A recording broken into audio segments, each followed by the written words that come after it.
imagine for women, just in general, that passage has certain meanings that maybe it doesn't have to other people, right? And then it also has meanings based on our context, where each of us kind of came from in our life's journey. And so we're going to share that with you a little bit. Hopefully you'll find some helpful tidbits. We would welcome you. Please stop us if we say something that's confusing or challenging, or maybe you don't agree with how we're thinking, or you'd like to hear more about why we're impacted. Please, we'd love to dialogue. That would be more fun than just listening to us drone on. But Bill has asked us to each give you a quick little bio or background on ourselves so that you can kind of hear where we're coming from a little bit. So I grew up in an unchurched home, and it was really interesting when I put my 5-year-old into a Lutheran kindergarten, and he brought home those coloring sheets, and I looked at them and I thought, oh, that's what that means. I had no idea. Now, I chose that Lutheran school for 2 reasons. I was a single parent at that point in my life, and it felt very safe, right? So I liked that. We needed some nurturing, and it felt like a nurturing and safe place for a mom and a little guy. And I worked, obviously, I worked full-time in business. My background, I have a bachelor's degree in marketing and communications. And so my whole journey was in the business world. And they had drop-in daycare. Basically, pay as you go. So he would go to kindergarten in the morning, and then if I needed him to be in daycare, I didn't have to call them. They would just take him to daycare, and then I'd show up, and I could pick him up, and I only paid for what I used, which was financially beneficial to me, too. So those are the 2 things that drove me into the church. Isn't that amazing how Jesus works, right? So fast forward, now I'm a married woman, heavily involved in my church, 2 stepkids, and I'm working as the director of global communication for a $1 billion multinational. We had manufacturing on 5 continents, right? And my boss was a pastor, PhD, but he was called into the business world himself. And I said to him, hey, Tim, I think I'm supposed to go back and get more education in theology. I just keep hearing this call. I said, I think I should go get a bachelor's degree in theology. He said, why would you get a bachelor's degree in theology? Well, because I don't know anything. I just need it. He said it nicer than I'm going to say. He said, basically, you're old, you have a lot of experience, get a master's degree. Okay. So I said, they're not going to take me, though. I don't have. He says, everybody will take me. Okay, I'll try. And lo and behold, I ended up at Concordia Irvine getting their master's in theology. And my husband had said, what are you going to do with that? What are you going to do? I don't know what I'm going to do. I'd work all day, and I'd plow down the 55 freeway to make it to class at night on time. Some of my professors are in the room. I mined the program for every nugget I could get. And just as I was finishing my thesis work, our company got bought. They moved headquarters from Wright, California to LAX. I was not going to make that drive. I didn't fit into the new culture. And that's the rest is history, right, so to speak. So there's my journey. I spent most of my life as the only woman in the boardroom, right?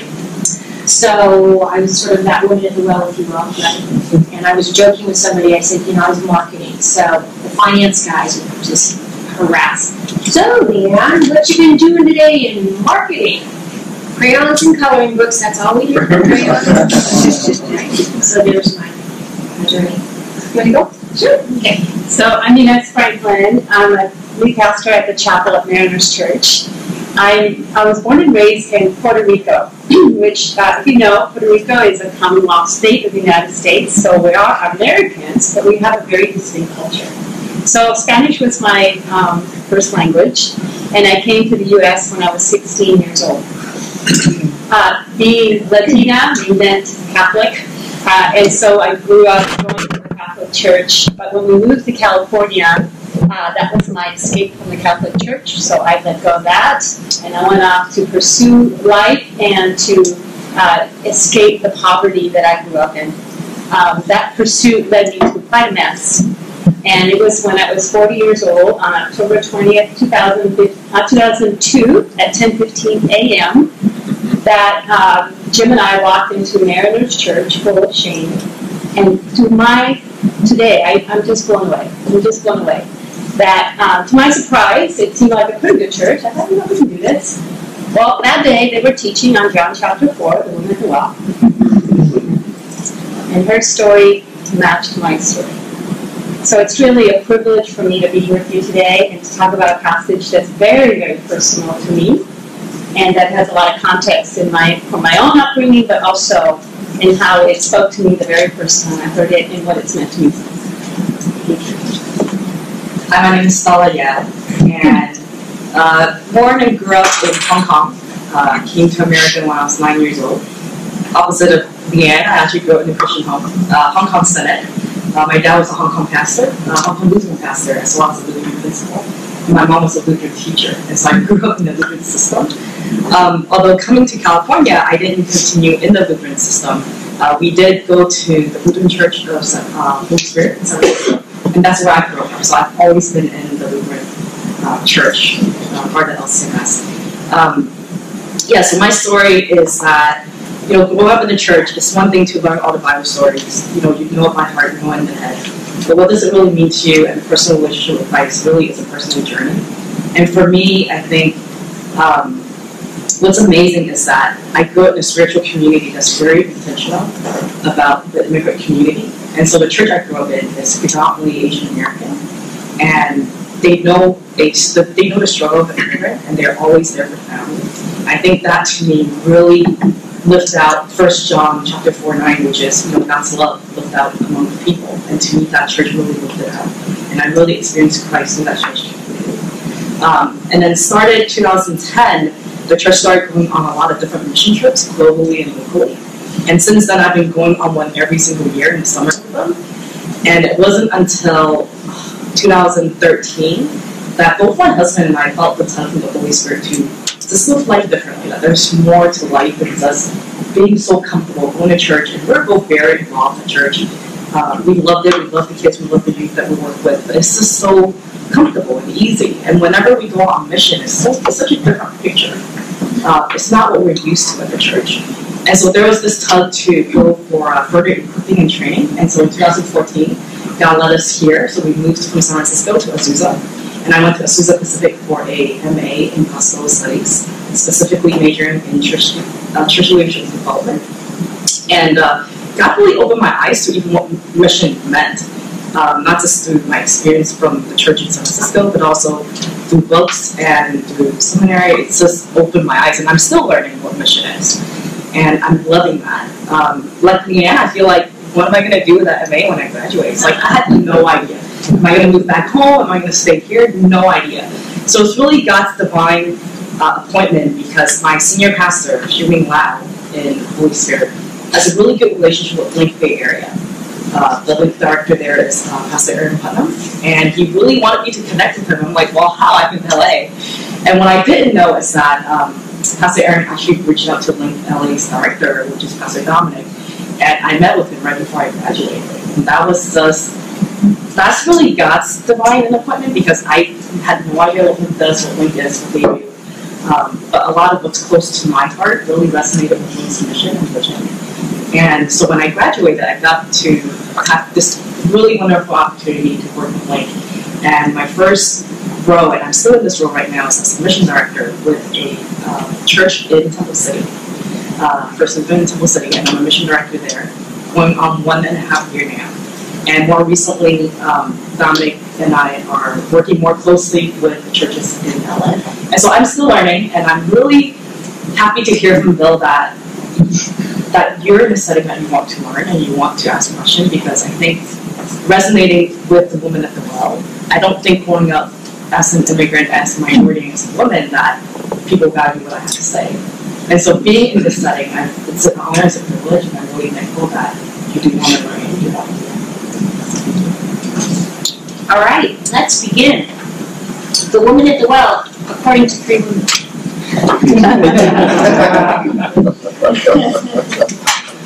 Okay, so join us on the street. So here's what I'm going to do. I'm going to kind of open each section of Scripture. If you have Bibles with you or whatever, you're welcome to open it up. We're going to read the passage for you.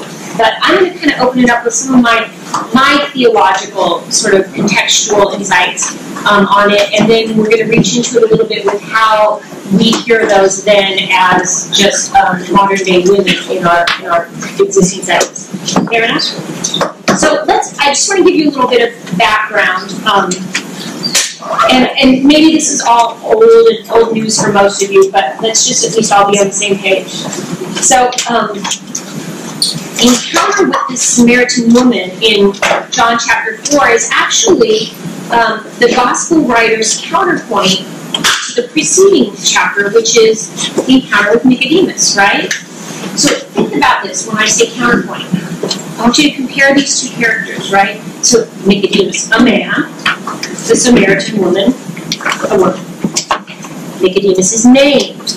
She goes unnamed. He's wealthy and important. She's poor and marginal, right? He's educated. She's uneducated. He's a religious leader. She's a religious follower. He's a religious leader in a pure, orthodox sort of fashion, right? He's a Jewish believer and leader. She comes from a somewhat syncretistic, incorrect, maybe not orthodox, you could say, background, pagan background, right? He's a well-regarded man of stature. She's not well-regarded and she's insignificant. He's clean, she's unclean. He came at night. She came during the daytime. In fact, right at high noon. He came in secret. She came out in the open. He left his encounter with Jesus confused. She left her encounter with Jesus clear-headed. He told no one. She told everyone. So he kind of is an example of those who live in darkness. And she's kind of an example of those who live into the light, right? So she's Nicodemus' mirror image, right? If he serves as a spokesman for himself, certainly, for people of stature, for religious leaders, both then, back then and there, and here and now, then she serves as a spokesperson also for herself, but maybe for all women, or for all Samaritan people, for marginalized people, right? And for those of us who see today. Anything else? Should we begin? Go ahead, do you have anything else? Yeah, so my first thought when Leanne sent this out and I was looking at the list, I was like, wow, how there is such a evidence of a highly patriarchal culture. And I guess for me personally, I see this because I grew up in an Asian culture that is highly patriarchal.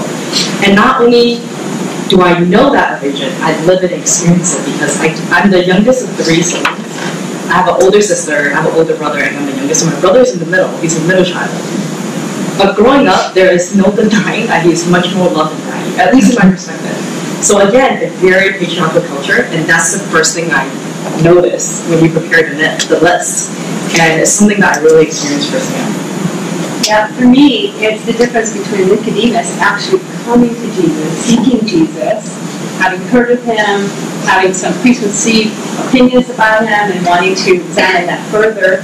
And the woman who was not looking for Jesus, she was doing an everyday activity. It wasn't even, in her mind at all. It doesn't seem like she even knew who he was. And just this sense of Jesus coming to her is the very first thing that jumps at me. Again, from my own personal context, I'm number 6 of 7 children. Being invisible was very much my life. In fact, being invisible was what was expected to be because my mom raised 7 kids by herself. There are others who had illnesses or challenges that required more attention, and my job was to be as low maintenance as possible and to sort of stay out of the way and not require a whole lot.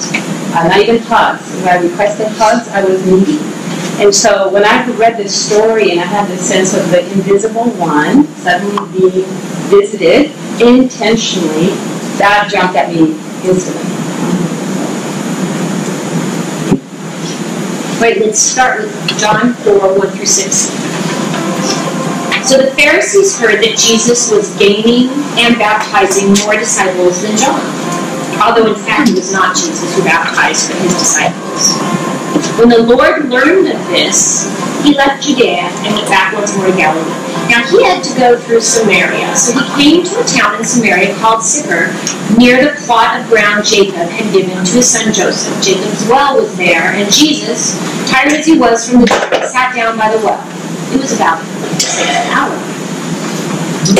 So it's really interesting because I've been writing on this passage for a Bible study that I'm preparing, and so one of the things that occurred to me is that, you know, a lot of times I've heard this passage taught that how unusual it was to take this route, right? Like the last thing that the good Jewish people would do is walk through Samaria, right?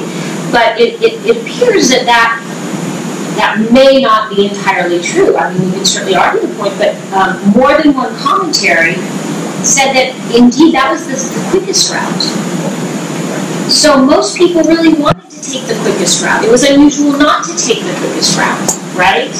And so I thought about that a lot and what that means, you know, to read that as avoiding versus not avoiding, right?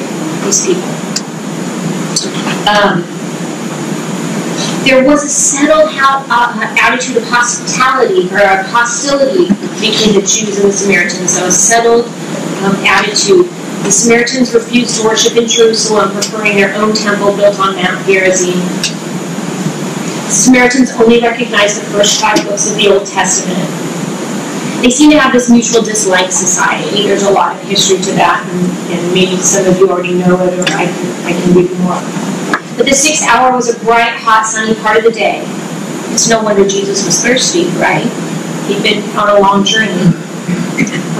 And while sunset seems to be the more favorite hour for drawing water, we cannot overlook the fact that Josephus speaks of the daughters, the priest of Midian in Exodus 2, who meet Moses at the well at noontime. So again, we have this concept of her being there at noon, indicating something about her status, but maybe. Geographically, there were water sources closer to the Samaritan woman's home. One scholar suggests that there was something special about Jacob's well, better quality of water, perhaps superstitious veneration, something like that. And of course, there is the well-worn theory that she was simply trying to avoid the other women due to a bad reputation, but we'll circle back to that a little bit later. Thoughts? Well, I kind of jumped at the fact that he says he had to go through Samaria. Right. You know, and I think when you read this, when I read this passage and I heard it the first time, I had no clue who the Samaritans were. So to me, it was just more of a geographical marker of an area. You had to go through that area in order to get from point A to point B. But the more I've studied it and learned, of course, you know, as you go through passages, I can't help but think that there was something. It was not just the practical sense of getting through to Galilee, and that is the route. You have to go through Samaria to get there, but also that nuance of Jesus' intentionality. I still see Jesus' intentionality in the story, seeking out the one that isn't seeking him.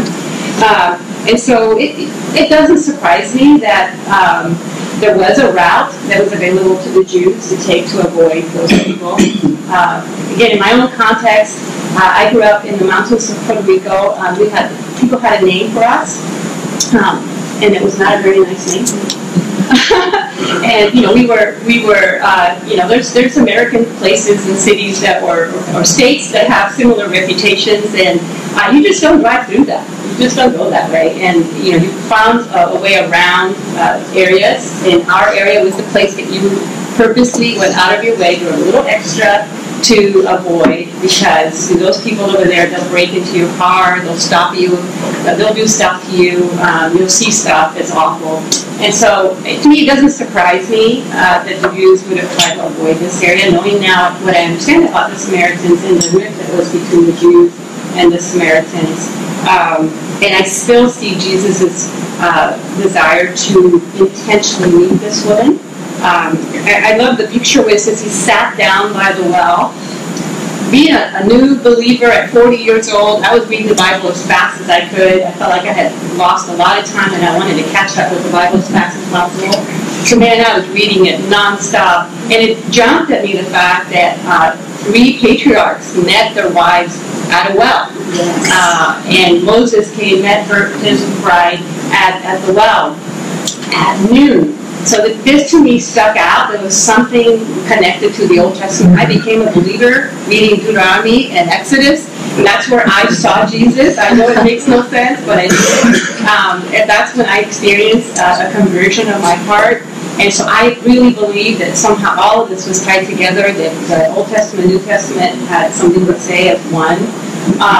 And so, yeah, I see more intentionality in Jesus versus that, that was the common route, the most practical route. I think he went out of his way to go that route for a purpose. And I'm grateful for that. Yes. I think that's indicative of the way, the bigger picture, which is God intentionally, Emmanuel being with us, going out of his way to be with us so that we can experience his grace and his love. So I like how this one commentary writes it. He says that although this was the preferred shorter route, right, this does not mean that the meeting between Jesus and the Samaritan woman was outside divine providential. Right. So when I read this part, I was thinking about really a specific picture in my life, and I think it's interesting because growing up in Hong Kong, I don't have any exposure of hostility between 2 different races. Mind you, my whole class in school were all Chinese. And so prior to coming to America, I had no concept of racism and hostility between different ethnicity. And so before I was 9 and then coming to America, I remember moving into San Francisco, and I don't know how familiar you are with the Bay Area. I went to an elementary school in the Haight-Ashbury neighborhood, and this is 91. And I went to school, and the classroom was literally a split of Asians and blacks. I'm like, okay, that's interesting. I sat next to someone who's not Chinese, and I remember, even at a very young age, I can sense tension in the classroom. I didn't understand it, I could sense it. And the moment that I start a conversation with the person next to me, she didn't know how to respond. And I get these looks as if I'm committing a crime, right? And so, Leanne mentioned earlier that perhaps, the woman, so I can understand the surprise because I feel like, why she was surprised, because I feel like, well, there's this unspoken rule that you just don't engage with the other person. And that was the picture that God gave me when I was reading this, to understand the hostility between the Jews and Samaritan. It's what I felt when the first moment I stepped into America as a 9-year-old in elementary school in 5th grade. Yeah. It's interesting.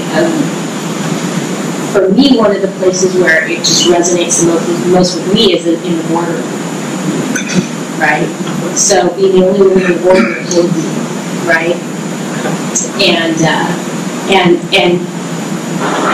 having to figure out how to assert yourself in a way that you can be sort of accepted in the boardroom. And to be more than just the outsider, we have to check that box and fill that quota, so we'll do that with marketing, right? That kind of thing. All right, let's move forward. John 4:7-9. When a Samaritan woman came to draw water, Jesus said to her, "Will you give me a drink?" His disciples had gone into town to buy food. The Samaritan woman said, "And you are a Jew, and I'm a Samaritan woman. How can you ask me for a drink?" For Jews do not associate with Samaritans. So one of the things that I thought was really interesting about this too, when we consider, some of our betrayals of Samaria, I thought it was interesting. I'm pretty sure that the disciples didn't pop back to Jerusalem to grab food. I'm pretty sure they went to the neighboring Samaritan village to buy food. So, although we've spent a lot of time learning this as being this, really bifurcated relationship, apparently it wasn't so damaged that they couldn't get provisions from their neighbors and that their neighbors weren't willing to sell them to them, right? So they still do business with one another. That was one of the things that occurred to me. But, Jesus, he's kind of used this interesting device to draw this woman into conversation, right? And we can't overlook that Jesus was indeed really thirsty, but he had no tool in his possession for drawing water, and the Samaritan woman did, right? And her surprise is certainly justified based on her race, culture, and gender and status, yet Jesus speaks to her. Well, I can imagine Jesus looking very Jewish. Yes. I know we have the pictures of him looking a certain way, but when you go to Israel, you see people, even when you go to Africa and see the northern African people, you start to see a different picture of Jesus than we tend to paint. And so I can imagine him looking very Jewish, and even this lady, yes, that's something about him because of the way that she responds. It's sort of like, well, why would you be talking to me? Mm-hmm. And man, I get that. I get that sense of like, as a woman, sometimes like to be addressed. To be asked to join in a certain conversation, sometimes it's startling. I know it shouldn't be, but it is, because so often we're not invited to certain conversations. I've experienced that personally. And so when you're asked and engaged into something that you feel you don't belong into, it's surprising. And so I imagine this woman sort of going, wow, why are you talking to me? But then as I learned about this passage, again, this is more learning after, not my first reflections, that it was not uncommon for the single women to be sent to be the ones to go and fetch water. And that there's some commentaries who say that would have been where maybe women would meet a potential husband one day, or that because the shepherds would go and collect water during the day. And there's just this further tension that goes beyond a Samaritan talking to a Jew. It's more a man speaking to a woman in a public setting, and in a setting that may have had a reputation for certain kinds of engagements. And so now I hear this woman maybe being talked to by a man in a way that she's wondering, whoa, what is your Gentile? What are you talking to me? And he's asking her to serve him, for women to then now take her jar and serve him. Again, culturally speaking, has a connotation of, okay, your woman serve me. So I don't know. I remember when I first read that, thinking, some people say she's snarky and she kind of had an attitude. I don't read that. I read more about real curiosity. It's like, wow, why are you talking to me in this context and in this way? Why are you talking to me like that? Why are you crossing this line? So I see the honesty in her question more than her trying to be smart. I hear some people say she was really. I think there was a boldness, right? True. Right? I think is exactly where you're going with that. I mean, I think we should be more surprised at her boldness to reply, sort of in a questioning way. I don't know that she was being rude, but I think that she did. I think in a lot of contexts, the women would just say obediently, go get the drink and hand it to him, and maybe not even say anything except, thank you. In the other context, too, you had the Jews who were clean, the Samaritans who were unclean, and now she's touching water and providing from her uncleanliness water, and there was this belief that if you were around an unclean person, you got to pick up some of their uncleanliness. And so, I guess there's so much there of this idea of these two things don't go together. Right. One is going to stain the other. Why would you put me in this place? And I also, as we're going to get further in the story of her back in her past, and it's this idea that somehow she's going to infect him. Why would you ask me? I'm about to infect you with all kinds of stuff. You talk to a woman, you talk to a Samaritan, you're talking to a woman with a past, you're talking to someone who's unclean. You good Jewish guy, why are you doing this? I see her, it's the question almost impulsively, almost out of like, you see boldness, I see sort of like just a blurt of, why would you do this? And Surprise. Yeah, surprise. I see surprise. That is so interesting just listening to both of you because I'm even learning. Mind you, we did not rehearse this, so I'm even learning from your perspective because I see it a little differently too. And it's so interesting because, you know, what jumped out at me is why did she specify that she's a woman? Right? Like, it's so obvious. I don't walk around saying I'm an Asian woman. I'm Asian. Right? It's like she didn't say you're a Jewish man. I'm a Samaritan woman. She says, why not to say you're a Jew and I'm a Samaritan, right? So to me, when I read this, there is the acceptance of the awareness of who she is as a woman and who she is as a Samaritan.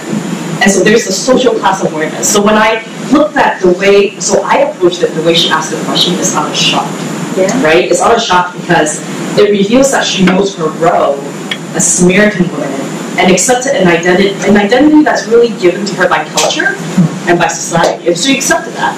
And so she is shocked that Jesus is asking this question. And the example I'm giving you is that because I grew up in a patriarchal family, again, my brother being the only son in the family, much more love and value. And this is very evident, related to why I feel that she was shocked. Okay? So I don't know if you noticed the bio, like I'm the only one that's holding a food in that picture. So in Asian culture, food is very important. It's one of the main displays of love. And I know for sure, it never failed growing up, around meals and dinner tables, say for example, there's a whole chicken that's part of the meal. The drumsticks is the best part for the Asians, the dark meat, okay? It never fails. My dad will always offer it to my brother. There are two of them. There are four if you count the little ones, but it never fails. It goes to my brother. Never once had he ever offered it to my sister or me. Even to this day, not ever. As long as my brother's at the table, he gets the best part, right? So my sister and I kind of grew up in that setting, accepting that we're always going to be less of. I mean, yes, you know, Father's Day, Sunday, I'm not in any way trying to disrespect or dishonor him. He loves us in his own way, but there is such an evidence that love is so much more for my brother. So the example of why I said the question is so shocking is that if, say, one day my dad offers my sister and me a drumstick, we would be really shocked. Because it's so out of norm and it's so unexpected. It's something that we grew to understand that doesn't happen in the society and culture that he grew up with. And so for me, I approached it as, yeah, she's very surprised and shocked because it just doesn't happen. It's very out of the norm. It's very unexpected. To be noticed and to be seen in that way, like if my dad were to see my sister and actually notice us, that's love. Like for me, that's a huge deal. And to me, that's how, when I'm reading this must be how the Samaritan woman. And it's very different from how you're seeing it. Yeah. It's very interesting. Yeah. Awesome. All right, let's keep going. Could I? Yes, please. Something here. I think that this, in parentheses, and I'm using the NIV, so I don't know if this translates the same. For the Jews, do not associate with Samaritans. I think that choice of do is interesting and in parentheses because it doesn't really relate directly to the story because it doesn't say can't, it doesn't say shouldn't, it doesn't say, the sort of things that would be scriptural. It says they do not, which to me shows that there's no reason for it. They just don't. I mean, that's when you say you sort of do something. That's my sense here that we're to maybe think, so why is this? And I think that do, they just don't do it, But as scripture, and certainly in this context we're in, it doesn't mean we shouldn't do it, or we can't do it. We just choose not to do it. Yeah. So it's interesting in the commentary. I think it was D.A. Carson's commentary on John. I think that's the one where I thought it was really interesting that I think it was an elitist religious attitude as much as anything. Because when the temple had been destroyed, the Samaritans offered to help the Jews. This is according to his commentary, rebuild their temple, and they refused to help. Right. And then later, as the story goes, then the religious elite had the Samaritan temple destroyed, right?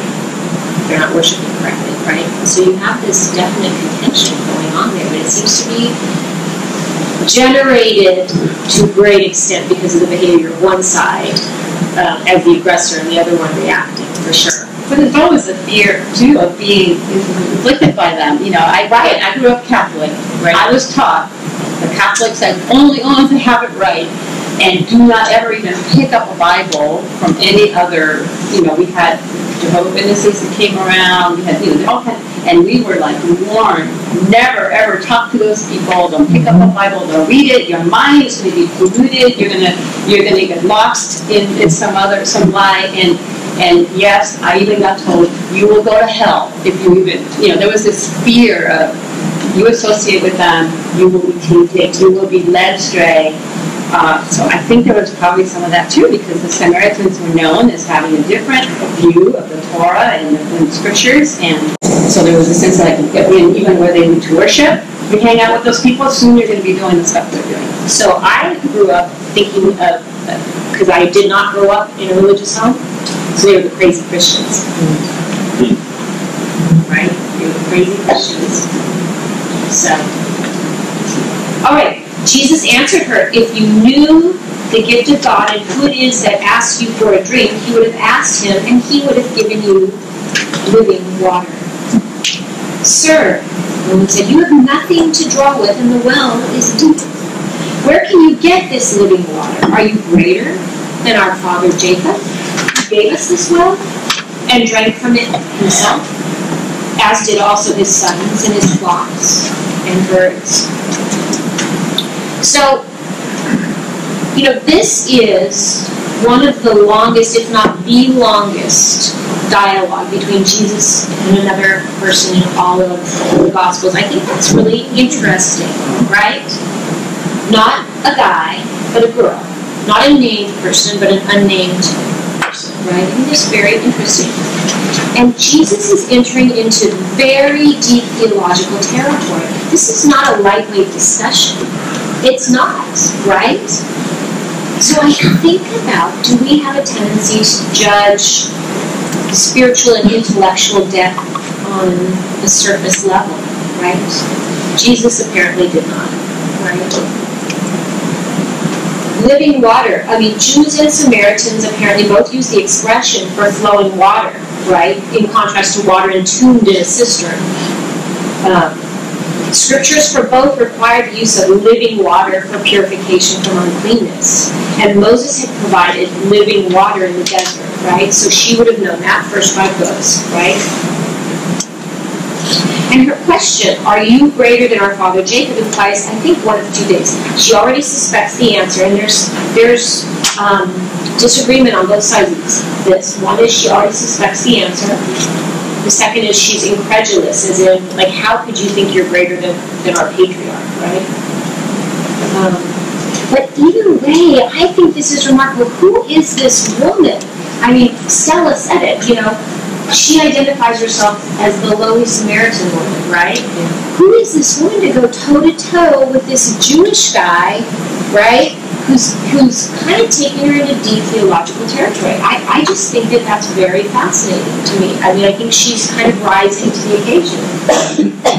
That's how I see it. And, of course, then there's the great sense of irony. Her final question in this passage, are you greater than our father Jacob? And the answer is, well, yes. Yeah, I think that goes back to her identifying herself as a Samaritan woman, and that she was aware of her religious beliefs. Obviously, she knew enough about them to be able to compare them to the Jewish beliefs and ask questions of Jesus. So that's kind of how I read that. I read that as like, I know what we believe, and you're saying something that's contrary to what we believe. And so, you know, what are you talking about? Now we're getting into a religious conversation, which is startling because the prior conversation with Nicodemus was a religious ruler, a Pharisee, highly knowledgeable, completely missing what Jesus was saying when he said you have to be born again, you know, and so it's just this contrast of, you know, he demonstrated he knew a lot, and Jesus said you still know nothing, right? And here's a woman who you would say knows nothing, but seems to know some.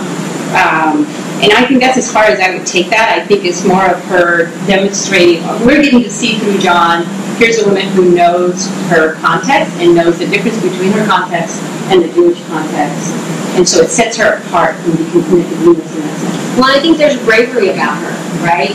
That is, I think that Nicodemus displays the opposite. I think he's lacking some bravery, right? Because he goes at night, he goes secretly. You know, I mean, anybody could have come upon her talking to do. There's no secret here at all. She's just there. But don't forget, she wasn't looking for Jesus. Fair enough. He showed up. No, I get it. But the point is, she's out there in the open talking to a guy, to some guy. Go ahead.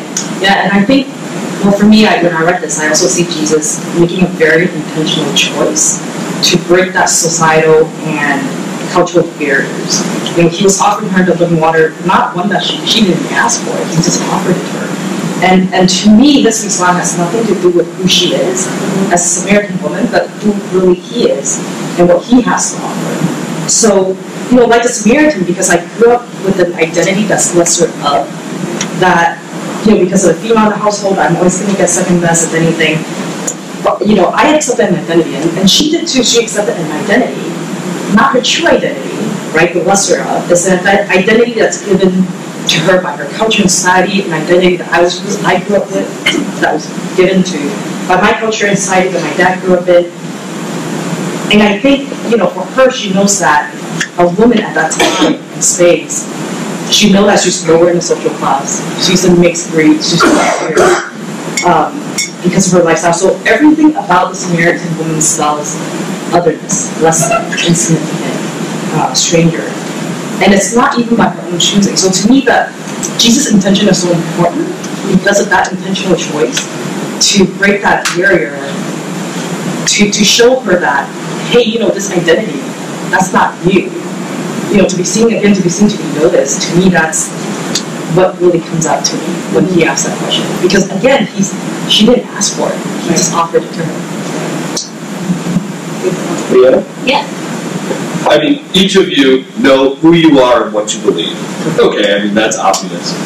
How does it feel to you to engage, I mean, somebody like me, a white male, you know, with a certain theological degree and title or whatever, in a conversation like this? What is that? Give us a sense of what that feels like. I mean, so that we can understand what she's going through. I mean, is that a challenge for you? So I will tell you that one of perhaps the most remarkable things that happened in my life is, okay, so I'll take it back to the boardroom, when somebody would say, that's a great idea. Like, I shouldn't be so excited or so, right? That should just be like anybody else in the boardroom who has a good idea, you know? Oh, ooh, that's a great idea. And you go, well, yeah, of course it is. You know, I have good ideas. You know, Larry, good idea. Oh, yeah. Man, good idea, Mike. You know, like falling out of my chair in surprise with that affirmation, right? But I'm not stupid, and I do my homework. I do more homework than they do. I read everything, right? I don't not read anything, right? But it's just shocking because there's just this inner sense. And some of it I think is just how women are wired a little bit too, to be honest with you. So I do default to that a little bit. But I do think that there's just this constant surprise that you would be considered worthy. Like I read this and I'm like, oh my gosh, this woman has a brain and somebody is treating her in a dialogue like a peer. That's the way that feels to me. As a minority in a dominant culture, I've lived in Minnesota. As a minority, I'm pretty sure women in the workforce as well, that you have to prove yourself, yes, your worth, right? So even though you are worthy, you are going to toe on the level, but you need to. Maybe it's not the society asking you to prove yourself, but you yourself want to prove to them that you are worthy. So that's what I experienced. I have to work really hard to list my accomplishments because the things that I don't even think of them as accomplishments. I just think of them as my work. right? Does that make sense? Whereas people who put together a curriculum vitae of, a fine list of accomplishments, papers they've written, speeches they've given, or whatever. If I went through and I was really honest with myself about what I did during my tenure as a secular employee, the things that I accomplished, I know, intellectually I can say, I did a lot of stuff, right? A lot of stuff. But I have trouble pulling that out. Does that make sense? Yeah, for me, I see, to answer your question, it's intimidating. Just blunt, right? It's intimidating sometimes to be put in a place where suddenly I have to speak, with someone that I might admire, think that they're in a different position. I almost sense this is already Jesus is starting to open her eyes, and I see her question, are you greater? Again, there's an imposed sassiness to this woman that I feel like people have like this. She has an attitude. And listen, I'm Puerto Rican. We have all of an attitude. If I were her, I would totally have an attitude. So I think I would have imposed that on her too. But I almost think in the context of the experience of being like dressed the way Jesus was dressing her, maybe those words came out almost like a whisper, almost like, "Who are you?" It's the question's like, who do you offer me? Who are you? How can you do? You have nothing to offer me that with. It's like, so I almost see a sense of fear is not the right word, but intimidation. Like, whoa, you're talking now a whole different language, and you're offering me something. And can you really give me what you're offering? So it's an intimidation, cautiousness, like, can I really trust what you're saying? That's the feeling I feel from her. That's the exact words that I would use when I ask a question. I would get very intimidated. Actually, don't mind you, I still do. This is a very intimidating feeling for me. Because, again, the Asian culture being highly patriarchal, male authority is already intimidating. And in the dominant culture, because of my experience growing up, there is that intimidation. And in that sense, I feel like I don't have a voice. Not only do I feel like I don't have a voice, I feel like I'm not good enough. So what Tom is saying in terms of constantly trying to prove yourself, I do feel that way all the time. I always have to prove myself.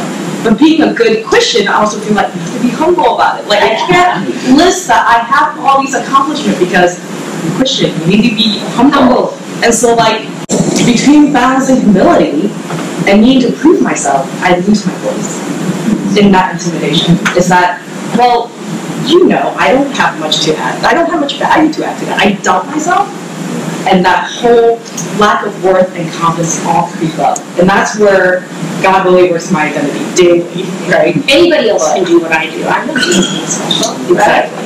Yeah. So it really takes people in this room who are very intentional about building up and encouraging to give you that space and voice to empower you, to lift you up. That I feel like, I do have a voice, but I have to find that, and it has to be encouraged in many ways. Thanks for the questions and the comments. All right, here we go. Jesus answered, "Everyone who drinks this water will be thirsty again, but whoever drinks the water I give him will never thirst. Indeed, the water I give him will become in him a spring of water welling up to eternal life." The woman said to him, "Sir, give me this water so that I won't get thirsty and have to keep coming here to draw water." So, water from Jacob's well might quench thirst, but not permanently, right? Jesus, of course, is speaking of a life that is not a tame or stagnant thing. But he's echoing Old Testament promises that the Samaritans would not have been familiar with, right? In Isaiah, we read, in the day of God's salvation, with joy, God's people will draw water from the wells of salvation. Isaiah 44, the pouring out of God's Spirit will be like pouring water on the thirsty land and streams on the dry ground. And I love this from 55, Isaiah 55, "Come, all you who are thirsty, come to the waters that your soul may live," right? So she wouldn't have known any of this. So our confusion is kind of understandable, right? Her request for clarification, though, I still think is remarkable, right? "Sir, give me this water. Clarify this for me." what are you saying about this living water? So, like Nicodemus before her, she's thinking on purely naturalistic levels in a way, right? Although Nicodemus shouldn't have been. He was a man who knew the scriptures. And his question is exactly the same as hers, right? Isn't that remarkable? What would you like? Yeah, give me this water so I don't have to be thirsty. To me, it's I think now Jesus starts to reveal himself to her, and now she's starting to reveal herself to him.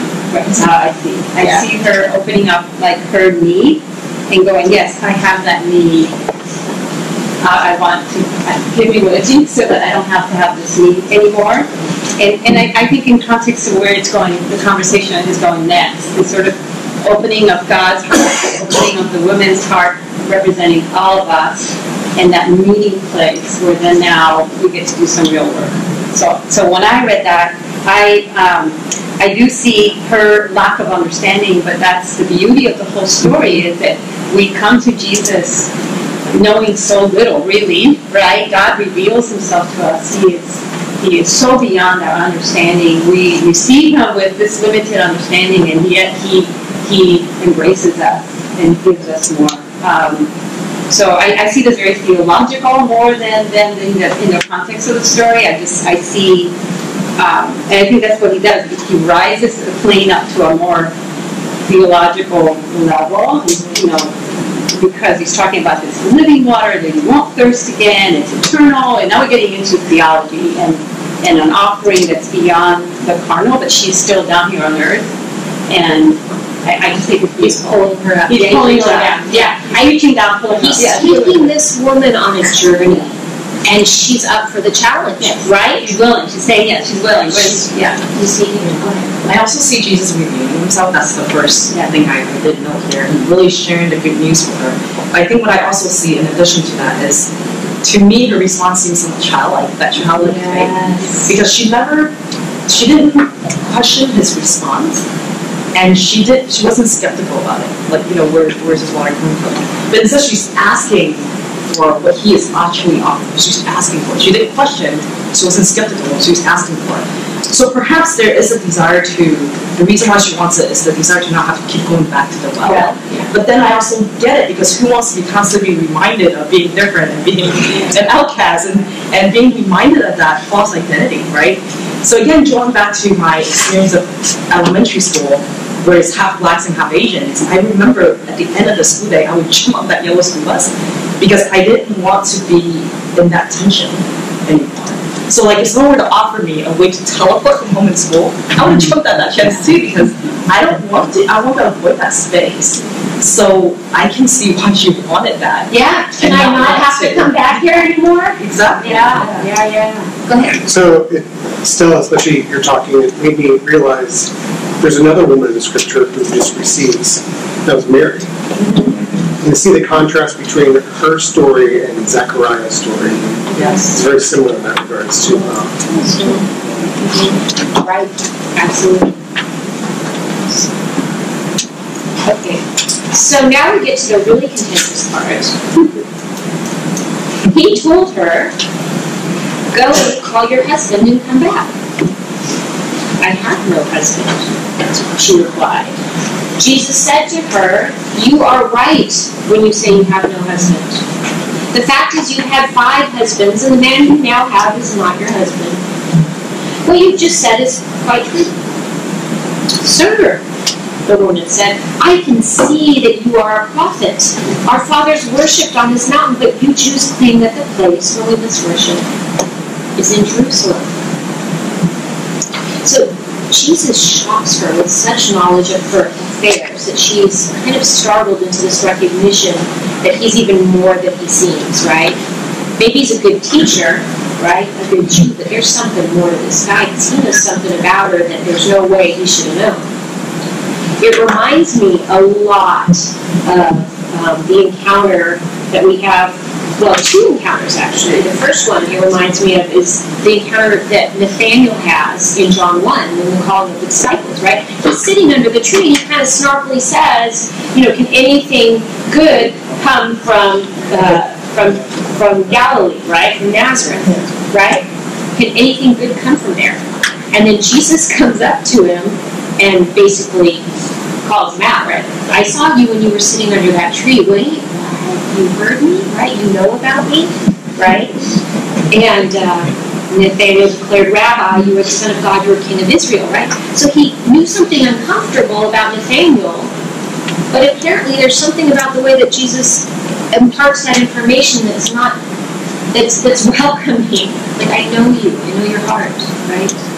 I also was thinking about it. I just finished writing a study on Abraham, and I was thinking about that the episode when Sarah's in the tent and Abraham's talking to the three angels, right?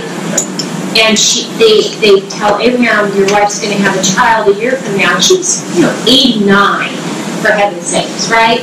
And so she's in the tent, and she kind of laughs to herself and sort of, in my mind, it's either in her head or you just sort of to herself, chuckling and muttering, really? Now? I'm having kids, right? And they hear her, and she's startled, right?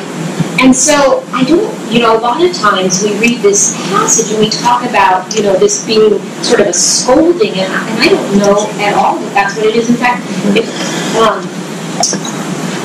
over the years, I think we teach and preach it that way, that we kind of portray her as this promiscuous woman, right? Like the woman of ill repute and low morals, or the Elizabeth Taylor of the first century, right? Multiple husbands and divorces, right?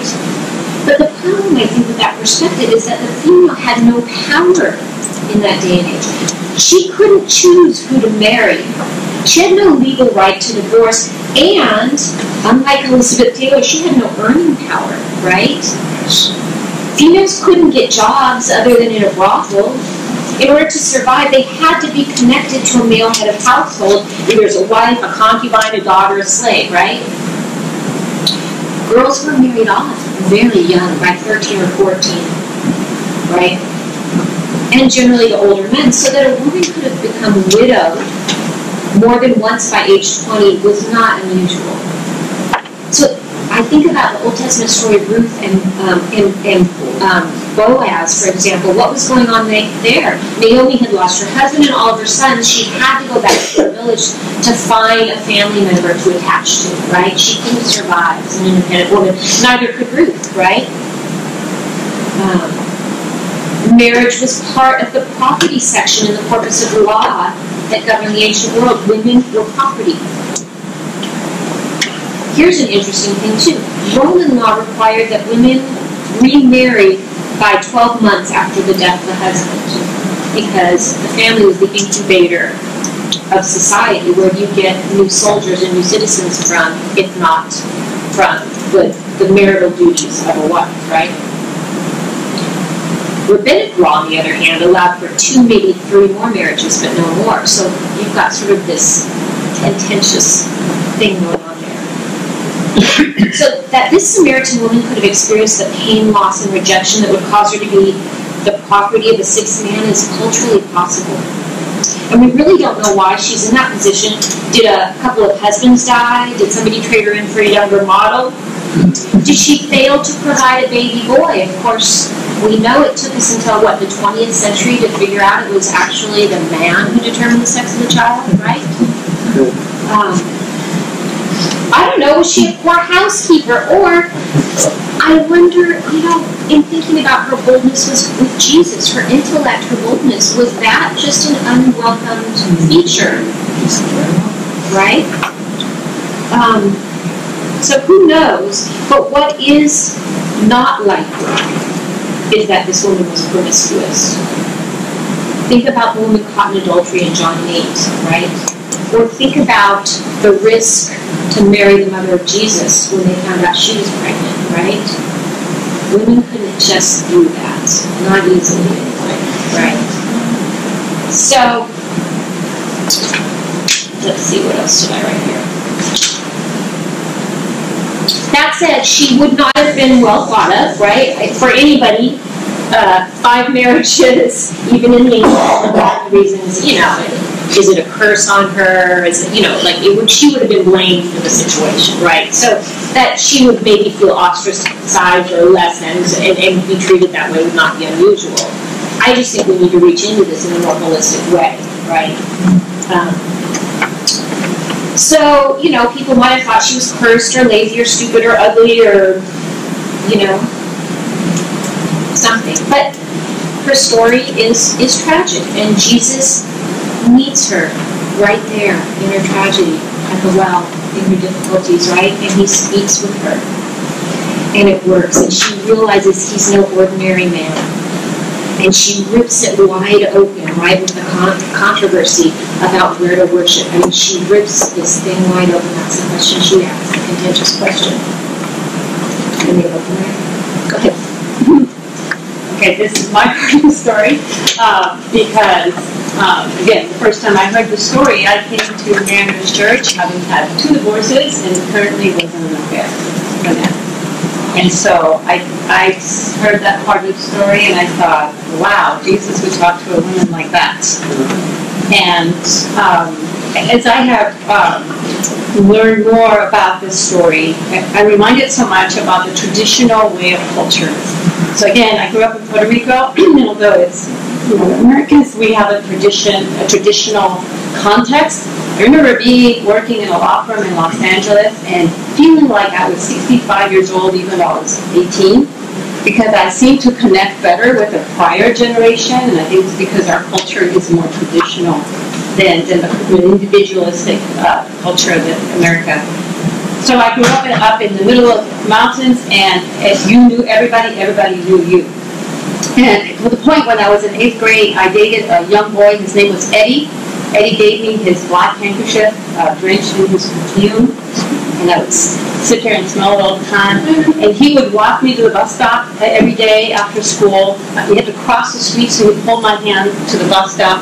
The bus stop was marked by a really large tree. That was the bus stop sign. And one day we decided to carve our initials on that tree. Put our initials and then put a nice heart around it. And the bus came and I went home. Within a day, news came to my mom that I was dating this young boy named Eddie, that we were inappropriate at the bus stop, and we were touching each other, that I was indeed engaged in sexual activity and was pregnant. And that is the traditional culture of, you know, everybody's watching, there's no place to go. I remember when I moved to Hollywood, I was 16 years old, and I had to walk from Bronson and Hollywood Boulevard to Highland, where Hollywood High was located. It's about 8 blocks lined with stars. And I remember walking down the street and looking at these stars, the contrast of these people who were very famous and everybody knew them, me coming from a context that I was not famous, but everybody knew me. Walking on Hollywood Boulevard, nobody knew my name, no one could tell my mom what I was doing. I was finally free. So I think this woman, everybody knew her story. I think it didn't really matter if she was responsible or not. I actually think she was beautiful because, you know, 5 men chose to marry her, 1 was living with her. So they're not very attractive about her. Because, you know, if you've been divorced more than once, you have a stigma, whether it was your fault or not. And also men are going, whoa, you know, I don't know if I want to get involved with you. Damaged goods. Damaged goods. So she obviously went from one husband to another. That had to be something incredibly attractive about her, in my mind. She was beautiful, she was attractive, maybe smart, I don't know, great housekeeper. I see all the positive sides, because somehow, despite her story, she was still surviving, finding a husband. She was surviving. And so, but that stigma, whether it was her fault or not, was powerful. And I personally know what that stigma feels like. When I was in Mind Mass and we came to Mariners Church, we came to Mariners because we moved to a new part of Orange County to start all over again, to clear our messy, messy story. And we were carrying with us the biggest U-Haul full of shame. And I could imagine, and I could sit here and tell you the reasons for my story, and it wouldn't matter because the story by itself, just told in the simplicity that Jesus told her, is a story that just comes with shame. maybe God was displeased with her, or there's those stories in the first century that obviously, if this has happened to you, even if all your husbands died, you had no reason for it, chances are that God's not blessing you. And so, I love this cover story. This is where I see the amazing nature of Jesus purposely going and speaking to her, crossing the cultural boundaries, crossing the religious boundaries, crossing the gender boundaries, and now crossing the sin boundary or the shame boundary, and talking to someone who now for sure no one would talk to. Now it makes sense to me that she's at the well. There's no mention of anyone else being with her. Doesn't mean there weren't people with her. But there's no mention of that. And I just can't help but assume that she was there by herself. And even if she was with others, chances are she felt like she was by herself. Yeah. In the sense that Jesus comes to us when we feel incredibly isolated by the world, by our gender, by our cultural context, and by our own hands, by our circumstances. It's powerful.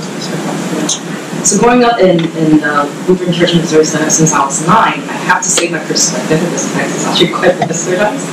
So I had to dig a little deeper to understand the historical context of what Leanne said about the women, the culture and time at that specific time. And so as I reflect a little bit more for this study, I realized that I have 2 grandmothers just on my mom's side of the family. And it wasn't uncommon at all back in the days, at least in China, to have multiple wives. And many of the wives do marry for survival.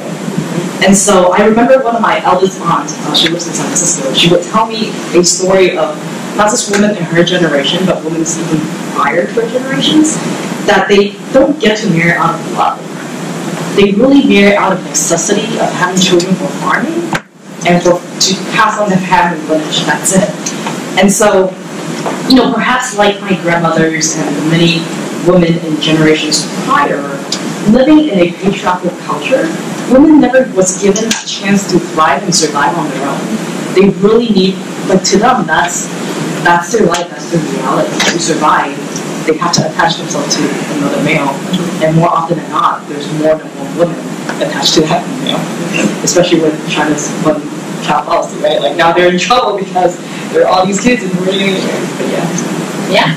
So it's a tricky situation, and I guess that my thoughts on that is that we just need to be careful when we unpack that, right? Because I think that some of our traditional ways of unpacking that are probably not there.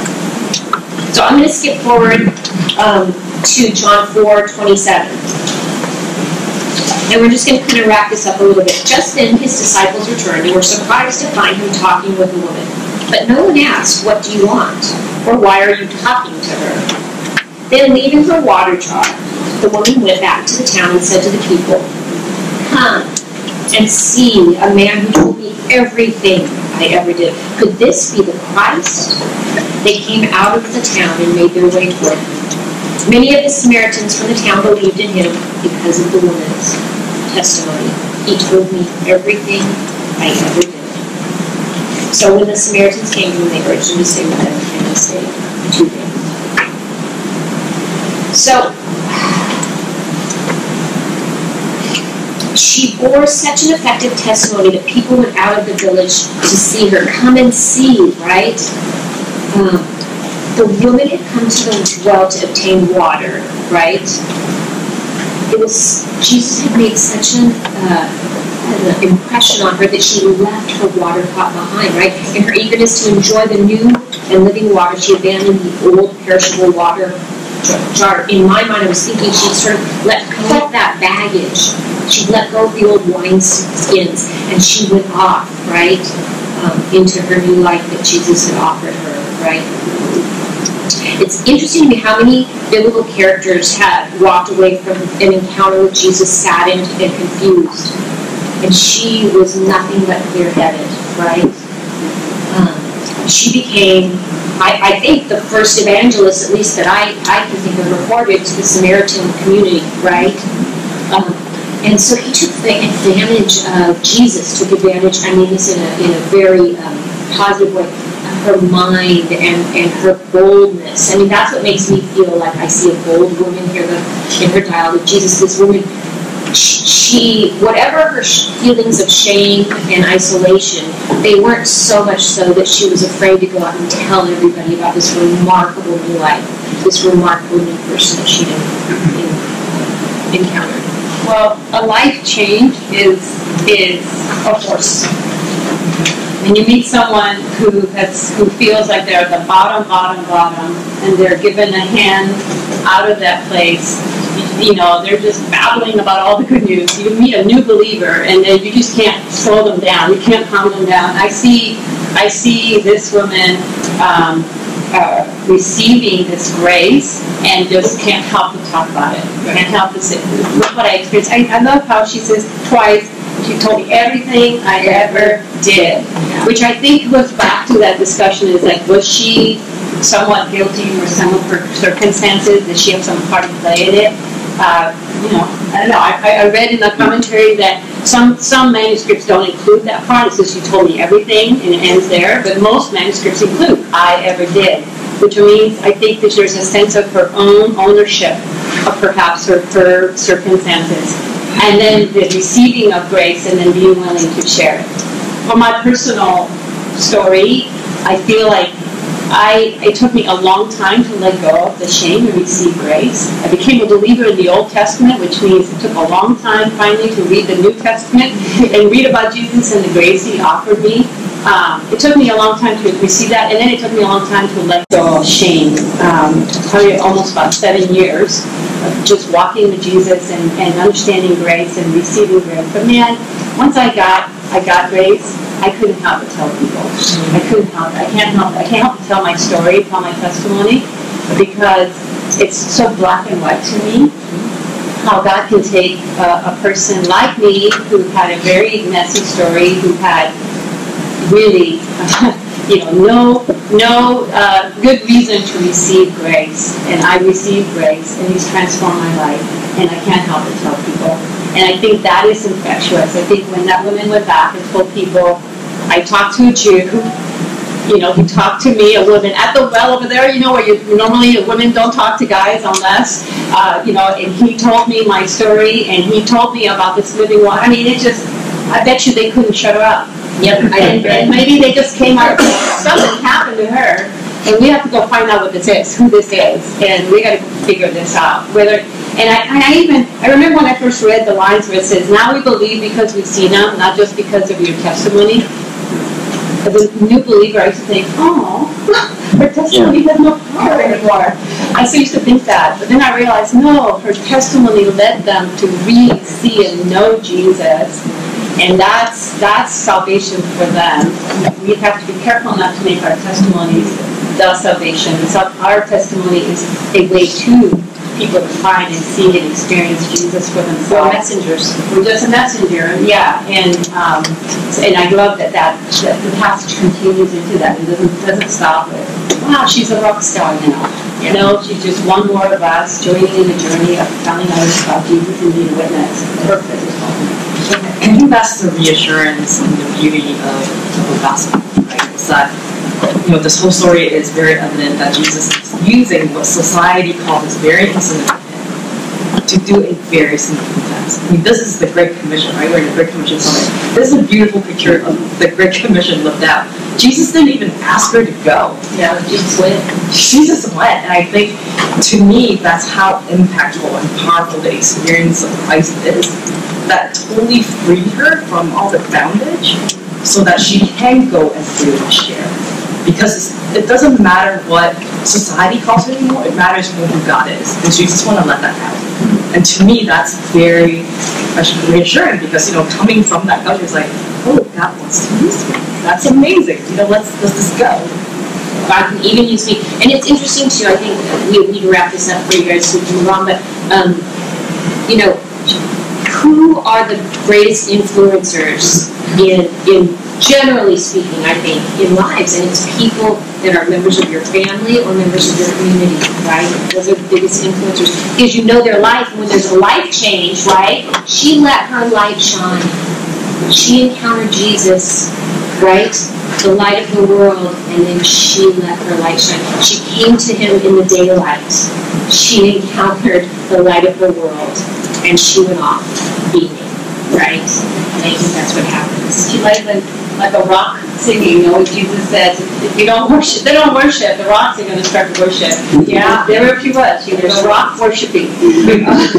That's what we get to be. You're exactly right. So I'm going to just close this up really quick. So I was thinking about this, I thought, how would you describe yourself if just given a few words, right? We only really have a few words of description about this one. We have a whole encounter with just a few words of description, right?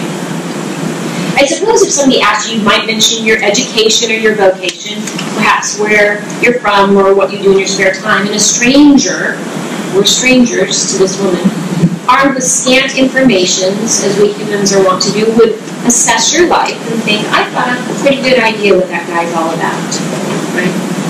But what if the stranger only had a word or two about your greatest pain points or difficulties or failures?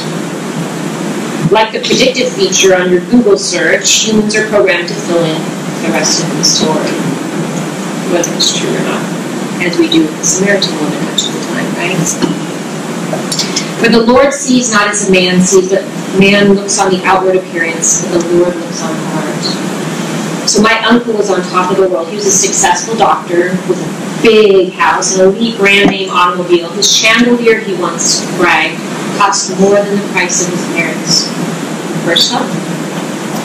My grandfather grew up poor as dirt. His father drank his earnings away, so my grandpa, being the oldest, stayed home from school and helped his mother take in wash and scrub floors to earn enough money to feed the other kids in the family. Grandpa would use duct tape. A hunk of it will do nicely, he'd say, to repair the hole in his winter coat. My uncle died broke and alone. He committed suicide. My grandfather died peacefully with his father around him and a full bank account. Literally. And the Samaritan woman who came by day, her light out in the light, encountered Jesus, the light of the world, and she exclaimed, come and meet the man who told me everything I ever did. And she let her light shine before men as she pointed them to Jesus. Amen. Thank you.